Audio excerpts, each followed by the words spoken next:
Praise lord. ప్రభు అయిన యేసు నామములో అందరికీ వందనములు. ఈ దినం దేవుని వాక్యంలో నుంచి కొలస్సీలకు రాసిన పత్రిక 1వ అధ్యాయం 15వ వచనం. ఆయన అదృశ్య దేవుని స్వరూపి అయి సర్వ సృష్టికి ఆది సంభూతుడై ఉన్నాడు.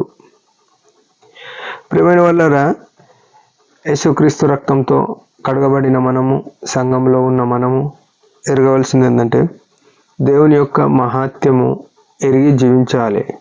అనేకసార్లు యేసుక్రీస్తును విశ్వసించిన మనము ఆయన యొక్క లక్షణాలు, ఆయన యొక్క గుణగణాలు, ఆయన యొక్క మహత్తు మనము ఎరగని వారమైంటాం. ఒకవేళ ఎరిగి ఉంటే మనము ఈ లోక సంబంధమైన సమస్యలు వచ్చినప్పుడు, కష్టాలు వచ్చినప్పుడు, నిందలు వచ్చినప్పుడు మనం కృంగిపోకుండా ఉంటాము. ఈనాడు చాలాసార్లు కృంగిపోయి విచారంలో ఉన్నాం. కారణం ఎందుకంటే ఆయన యొక్క ప్రభావము ఎరగని వారమై. అయితే ఆయన ఎట్లున్నాడు అని ఇక్కడ రాయబడి ఉందంటే అదృశ్య దేవుని స్వరూపి అయి, అంటే సర్వాధికారి అయిన తండ్రి. ఆది కాండంలో నుంచి చూస్తే, లేకపోతే యోహాను సువార్త 1వ అధ్యాయంలో చూస్తే ఆయన వాక్కురూపిగా ఉన్న దేవుడు, వాక్యమైన దేవుడు, ఆయన శబ్దమైన నా దేవుడు. ఆయనలాగా యేసుక్రీస్తు ప్రభు ఉన్నాడు అని చెప్తున్నాడు.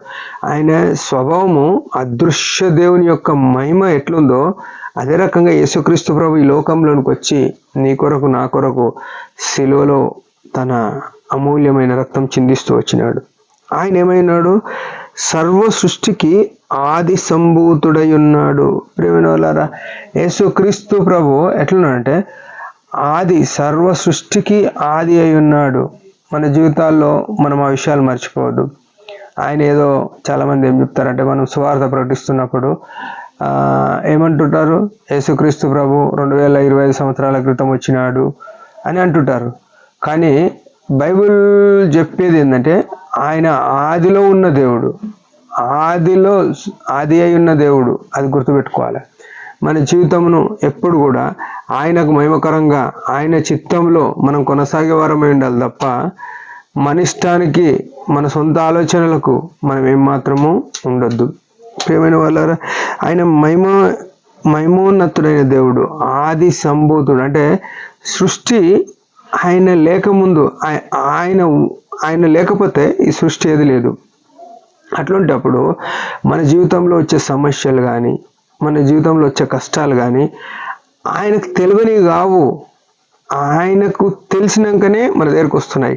అట్లాంటప్పుడు మనం ఆయనకు భయపడి, ఆయన వాక్యానికి విధేయత చూపి మన అల్పకాల యాత్రలో కొనసాగితే ఆయన వాటిని తీసివేయడానికి సమర్థుడు. అది విశ్వాసం. మన కష్టాలను బట్టి నా కష్టాలు ఎవరు తీస్తలేరని మనం అనేకులతో చెప్పుకుంటాం.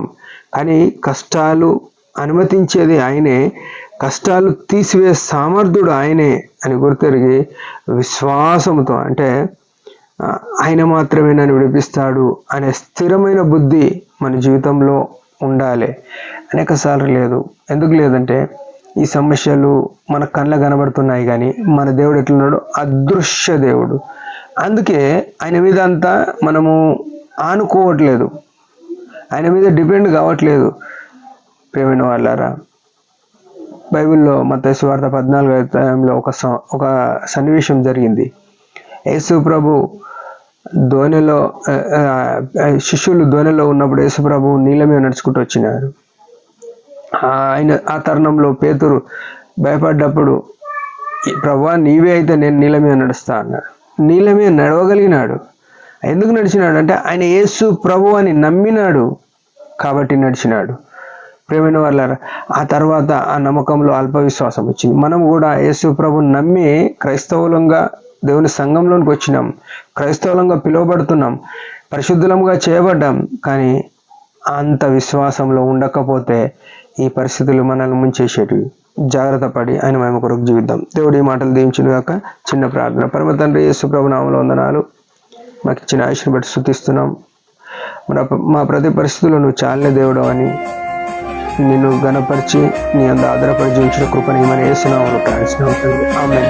మీరందరి పరిచయం గురించి భారంగా ప్రార్థించండి. Praise the lord.